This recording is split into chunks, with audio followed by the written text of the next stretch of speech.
오늘 성경 말씀은 고린도전서 1장 30절에서 31절입니다. 고린도 교회는 신약 성경에 나오는 교회들 가운데 가장 문제가 심각하면서도 동시에 사도 바울이 애정을 가장 많이 쏟은 교회였습니다. 바울은 선교 여행 가운데 고린도를 3번이나 방문했습니다. 에베소를 제외하고 바울이 제일 오래 머문 선교지가 고린도였습니다. 바울은 2차 선교 여행 중에 처음으로 고린도를 방문했습니다. 첫째 방문에서 그는 무려 1년 6개월을 머물면서 복음을 전하고 가르치며 교회를 세웠습니다. 그렇게 애정을 가지고 개척했던 고린도 교회는 바울이 떠난 이후 여러 문제에 휩싸였습니다.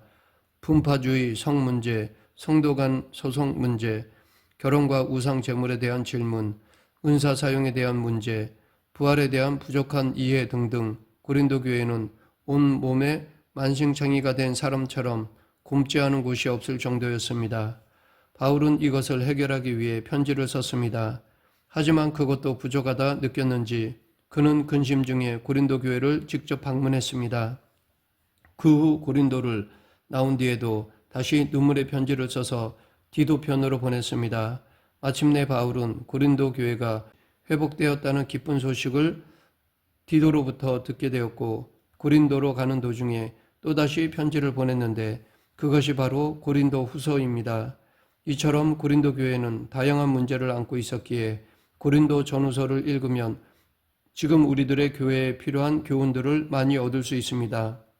그래서 혹자는 고린도 전후서를 교회를 위한 종합병원이라고 부르기도 합니다. 교회가 가진 다양한 질병을 치료할 수 있는 병원과 같기 때문입니다. 특별히 고린도 전서를 고전 중에 고전이라고 부르는데 그도 그럴 것이 고린도 전서를 줄였으면 고전이 되기 때문입니다. 이 고전 중에 고전의 가장 핵심 메시지가 바로 오늘 본문입니다. 너희는 하나님으로부터 나서 그리스도 예수 안에 있고 예수는 하나님으로부터 나와서 우리에게 지혜와 의로움과 거룩함과 구원함이 되셨으니 기록된 바 자랑하는 자는 주 안에서 자랑하라 함과 같게 하려 함이라. 먼저 생각해 볼 것은 너희는 하나님으로부터 나서 그리스도 예수 안에 있고 라는 말씀입니다. 이 너희는 하나님으로부터 나서라는 말은 이 모든 것이 하나님 덕분이다 라는 뜻입니다. 그러하기에 30절은 너희가 그리스도 예수 안에 있는 것은 하나님 덕분이다 라고 번역할 수 있습니다. 고린도 교회 성도들은 인간적으로 볼 때 대단한 사람들이 아니었습니다. 그들은 지혜롭지 못했으며 가문이 형편없었으며 미련한 자들이었고 약한 자들이었고 천한 자들과 멸시받는 자들이었습니다. 하지만 하나님은 그들을 택하셔서 당신의 귀한 자녀가 되게 하셨습니다. 이러한 대역전은 인간적인 노력의 결과가 아니었습니다. 오직 하나님의 주권에 의한 것이었습니다. 하나님의 주도적인 은혜가 없었다면 그들은 이 세상에서 무가치한 자들로 남아있었을 것입니다. 그러면 지금 우리는 어떠합니까?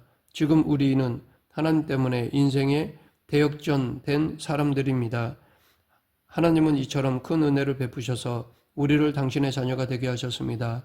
하나님의 택하심의 유일한 근거와 이유는 오직 하나님 자신입니다. 오직 하나님의 거룩한 사랑과 은혜 때문에 우리는 구원받았습니다. 이렇게 하나님께서 베푸신 주도적인 은혜의 구체적인 결과를 바울은 그리스도 예수 안에 있는 것이라고 하였습니다. 즉 인간이 누릴 수 있는 복 중에 가장 큰 복은 그리스도 예수 안에 있는 것이라는 것입니다. 이것은 오직 택하심을 받은 자들만이 누릴 수 있는 복입니다. 그렇다면 그리스도 예수 안에 있는 것이란 무엇일까요?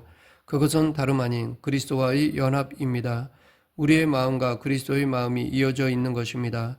아니 그보다 더 놀랍게도 바울은 우리의 생명이 그리스도와 함께 연결되어 있다고 하였습니다.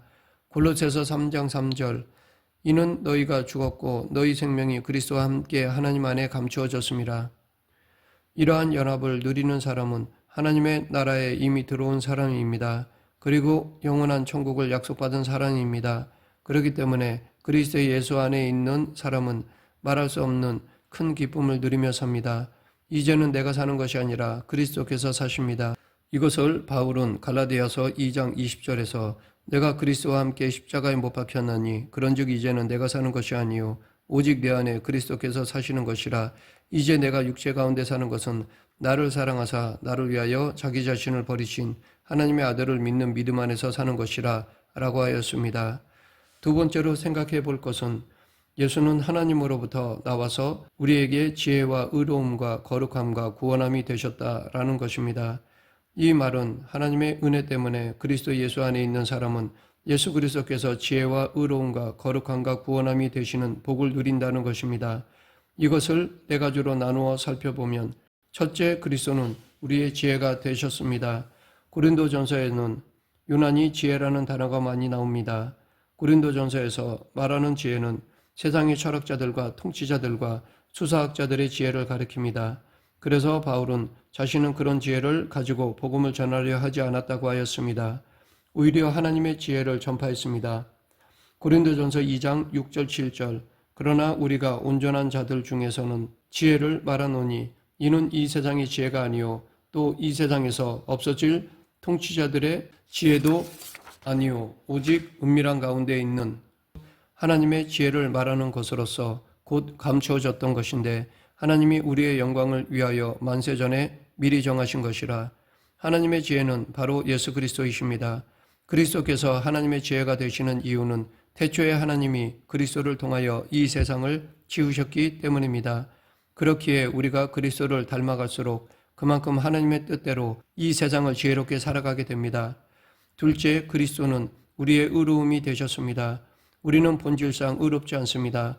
우리는 죄인입니다. 그러나 우리를 대신하여 그리스도께서 십자가에서 죽으셨고 그분을 믿는 자는 자신의 의를 덧입도록 하셨습니다. 그러하기에 우리가 하나님 앞에서 내밀 수 있는 의는 없습니다. 종교 개혁자들이 말하듯이 우리의 의는 아무리 깨끗하다 해도 오점 투성이입니다. 따라서 현재든 미래든 우리가 하나님 앞에 설 때 필요한 의는 우리의 허접한 의가 아니라 예수 그리스도의 완벽한 의입니다. 셋째, 그리스도는 우리의 거룩함이 되셨습니다. 성도는 거룩하게 살아야 합니다. 성화의 길을 걸어가는 것은 우리의 의무입니다. 어떻게 하면 그 길을 올곧게 걸어갈 수 있을까요? 오직 예수 그리스도를 닮아감으로 그렇게 할 수 있습니다. 믿음 가운데 그리스도의 온전한 의를 옷 입는 사람은 동일한 믿음 가운데 그리스도의 거룩을 나타내고자 합니다. 거룩한 삶은 구원의 필수적인 조건이라기보다는 구원의 필연적인 결과입니다. 그래서 존 파이퍼 목사는 참되게 그리스도를 믿는 성도는 당연히 참되게 그리스도를 드러내게 되어 있다고 하였습니다. 이미 그리스도와 연합한 우리는 거룩한 자들, 즉 성도입니다. 그렇기에 우리는 그 이름에 걸맞게 살아야 합니다. 넷째, 그리스도는 우리의 구원함이 되셨습니다. 여기서 구원함이란 구속함을 뜻합니다. 구속이란 값을 주고 노예를 사는 것입니다. 그리스도께서는 자신의 거룩한 보혈로 값을 지불하심으로써 죄와 사탄의 권세하에 있는 우리를 값으로 사셨습니다. 이제 우리는 해방되었고 자유를 얻었습니다. 그러하기에 우리는 아우구스티누스의 말처럼 죄를 안 지을 수 있는 자유를 누리며 살 수 있습니다. 이전에는 죄를 안 지을 수 없었지만 이제는 죄를 극복할 수 있게 된 것입니다. 마지막으로 하나 더 기억해야 할 것은 되었다라는 동사의 시제입니다. 이 시제는 단순과거라고 하는데 어떤 사건이 단회적으로 한번 일어나서 결정적으로 끝나버린 것을 뜻할 때 사용하는 시제입니다. 즉 여기에 기술된 모든 내용은 하나님의 관점에서 이미 다 결정되어 끝났다는 것입니다. 하나님은 우리를 이처럼 그리스도와 꽁꽁 묶어 놓으셨습니다. 그래서 구원이란 너무나 확실하고 흔들릴 수 없는 것입니다. 그러면 이제 우리는 어떻게 살아야 할까요? 첫째로 우리는 감사와 확신 가운데 살아가야 합니다. 때때로 죄를 지을 때 이러한 감사와 확신이 흔들릴 수 있지만 우리는 다시금 말씀과 기도 가운데 그것을 회복해야 합니다. 둘째로 우리는 온전한 삶의 실천으로 나아가야 합니다. 예수님이 우리에게 이미 지혜와 의로움과 거룩함과 구원함이 되셨다는 것을 아는 사람은 영적으로 게으르거나 방종한 삶을 살 수가 없습니다. 우리는 예수님 안에서 참 사람이 어떤 사람인지를 이미 보았습니다. 그리고 이렇게 참된 것이 무엇인지 아는 사람은 거짓에 빠져서 살아갈 수 없습니다. 예수님이 우리에게 지혜와 의로움과 거룩함과 구원함이 되셨습니다. 그렇기에 우리는 예수님 안에서 지혜와 의로움과 거룩함을 누리면서 살아가야 합니다. 세 번째로 생각해 볼 것은 이렇게 놀라운 하나님의 구원을 그리스도 예수 안에서 누리는 사람들이 어떤 자세로 살 것인가 하는 문제입니다. 오늘 본문 31절 기록된 바 자랑하는 자는 주 안에서 자랑하라 함과 같게 하려 함이라. 이 말씀은 예레미야 9장 23, 24절과 유사합니다. 여호와께서 이와 같이 말씀하시되 지혜로운 자는 그의 지혜를 자랑하지 말라. 용사는 그의 용맹을 자랑하지 말라. 부자는 그의 부함을 자랑하지 말라. 자랑하는 자는 이것을 자랑할지니 곧 명철하여 나를 아는 것과 나 여호와는 사랑과 정의와 공의를 땅에 행하는 자인 줄 깨닫는 것이라. 나는 이 일을 기뻐하노라. 여호와의 말씀이니라.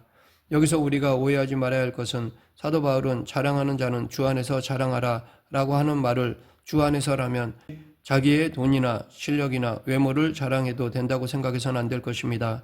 바울의 의도는 이런 것이 아닙니다. 헬라어에서 무엇 안에서 자랑하다 라는 것은 무엇을 자랑하다 라는 말과 같습니다. 따라서 바울의 말은 자랑하는 자는 주를 자랑하라 라는 것입니다. 인간은 본성상 자기를 자랑하는 것을 좋아합니다. 모든 인간은 은근히 자기를 우상으로 숭배합니다. 그러나 바울은 하나님의 큰 은혜를 받아 그리스도 예수 안에 있는 사람은 결코 그렇게 살 수 없다고 하였습니다. 그러하기에 우리가 말씀을 들어도 감동이 없다면, 날이 갈수록 기도가 메말라 간다면 아마 주님을 자랑하면서 살지 않기 때문입니다. 자기 잘난 맛에 살고 자기가 대단하다고 생각하며 살아가기 때문일 것입니다. 자신이 얼마나 못난 인간이며 얼마나 지독한 죄인이며 얼마나 하나님 앞에서 무가치한 존재인지 아는 사람, 그런 우리를 아들의 희생으로 구원해 주셔서 그 아들과 연합시킨 하나님의 은혜를 아는 사람은 찬송을 해도 기도를 해도 길을 걸어도 감동이 밀려옵니다. 그 사람의 입에는 나 같은 죄인 살리신 주 은혜 놀라워라는 고백이 늘 붙어 있기 때문입니다. 자신은 완전히 죽어 사라지고 오직 예수 그리스도만을 자랑하면서 살기 때문입니다. 말씀을 맺겠습니다. 우리는 하나님께서 주신 삶을 살아야 합니다. 오직 그리스도 예수 안에서 살아야 합니다. 나는 죽고 오직 예수 그리스도만 자랑하는 삶을 살아야 합니다. 일평생 하나님께 영광 돌리고 생명을 살리고 그리스도의 풍성한 은혜와 사랑을 나누며 살아가는 저와 여러분 되길 간절히 축원합니다. 기도하겠습니다. 사랑과 은혜가 풍성하신 하나님 아버지, 하나님의 은혜를 늘 기억하며 예수님만을 자랑하는 성도가 되게 하여 주시옵소서. 예수님 이름으로 기도드립니다. 아멘.